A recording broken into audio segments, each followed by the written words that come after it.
Has the ad industry finally come to its senses? I mean, this has been a common reaction to the new American Eagle Sydney Sweeney campaign that has seen the brand add $400 million to its market cap in a single day. One comment I saw recently, it pretty much nailed the sentiment that's going around.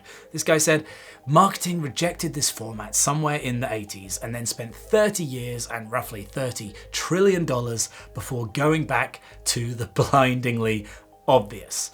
And I think we all know what the blindingly obvious is. The format in question is, of course, just get sexy person to flog your stuff. It was 40 years ago, to the day pretty much, that the iconic Levi's laundrette campaign landed, which was pretty much exactly the same idea as this, albeit with a sexy guy rather than a sexy girl.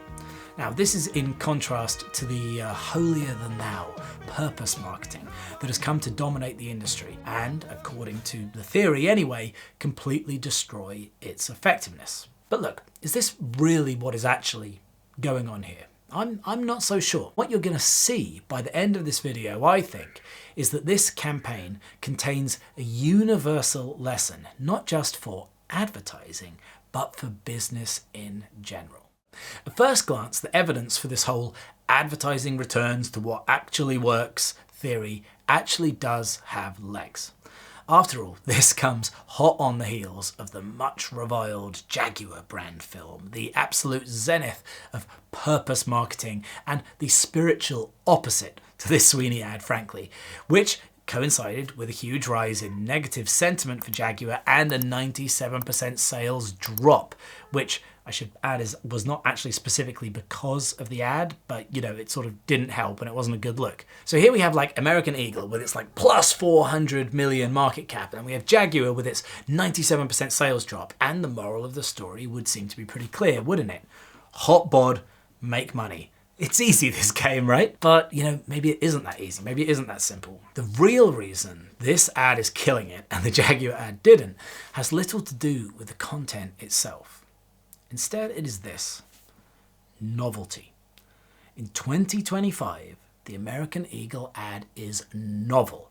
It is unusual, it's surprising, and that makes it refreshing. Heck, if it wasn't novel, nobody would be talking about it. By contrast, the issue with the Jaguar ad wasn't that it was like bad in any objective sense.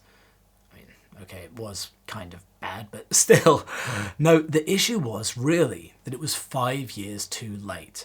I mean, it hit like a pastiche of a style that had been dominant for a decade, making it seem more like a spoof of what advertising is rather than actual advertising itself.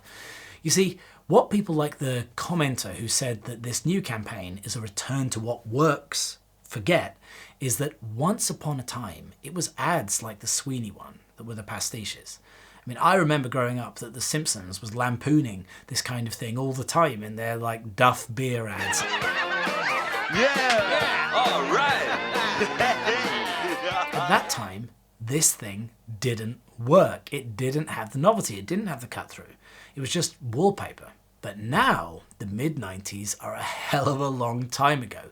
And so this is edgy again. This is refreshing again. And by the way, I think some people, if you think that this ad is cliche, then I've got bad news for you. You are old, okay? If you're under 30, this ad is not cliche. So what we need to understand is that at any moment in time, the thing that hits is always going to be a response or an antidote to the status quo. This is true for an ad, and it's true for a business too. Just look at the success of Liquid Death, absolute prime example of this. Liquid Death is not a good idea in any like objective sense. It doesn't solve some essential problem. It's not really a no-brainer concept. I mean, in fact, on paper, I think it's a pretty stupid concept, really. But the reason that it becomes a good idea is because it responds to the piousness of the dominant category within which it operates. Just like the Sweeney ad, it is an antidote to the status quo. I mean, look, I actually think that I should claim credit for all of this, in fact, because for the past decade, I've been telling anyone who asks me, what brand would you create today, that there is a massive gold mine to be had in anything that's sort of a teenage boy kind of brand, stuff like Monster Energy, things like that, simply because the center of the market has turned so hard against this kind of thing in the last couple of decades. Look, you can go back and you can check the receipts, and then what do you know, along comes Liquid Death, boom, and then along comes this ad, boom again. Bottom line, all throughout history, great businesses have been corrections to what came before them. They have been fixes to some excess or some flaw in their market. This is what gives them their freshness. This is what gives them their power. And this is a universal principle that runs down through business strategy, down through advertising, as we've seen here, all the way down to micro business decisions such as which employee to hire or something like that. I mean, look, you know how it goes. You've just had to can someone, and so you're always going to go for whatever the opposite was of whatever they were with their replacement. It's just like we tend to do when we break up with someone in a relationship, it's the same thing, because ultimately this is just how humans work, and so this is how business works too. But yes, in conclusion, we are indeed currently in a moment for sex, we're in a moment for irreverence, we're in a moment for edge, and we are in a moment for humour. And for sure there is more to come. But don't forget, it is a moment. A moment's pass. And then there will be an antidote for this as well, just as purpose marketing was once an antidote for the excesses that had gone before it. The only timeless lesson to be taken here is that novelty is king, and that to get leverage, you always need to be cutting against the grain, no matter what that grain might happen to be. But by the way, look, it's super easy to say something like that, I know, but it's psychologically very, very hard to do. And that's why I made for you specially the No Bullshit Strategy Toolkit, which will help you create these sorts of countercultural ideas easily. The link is in the description right below.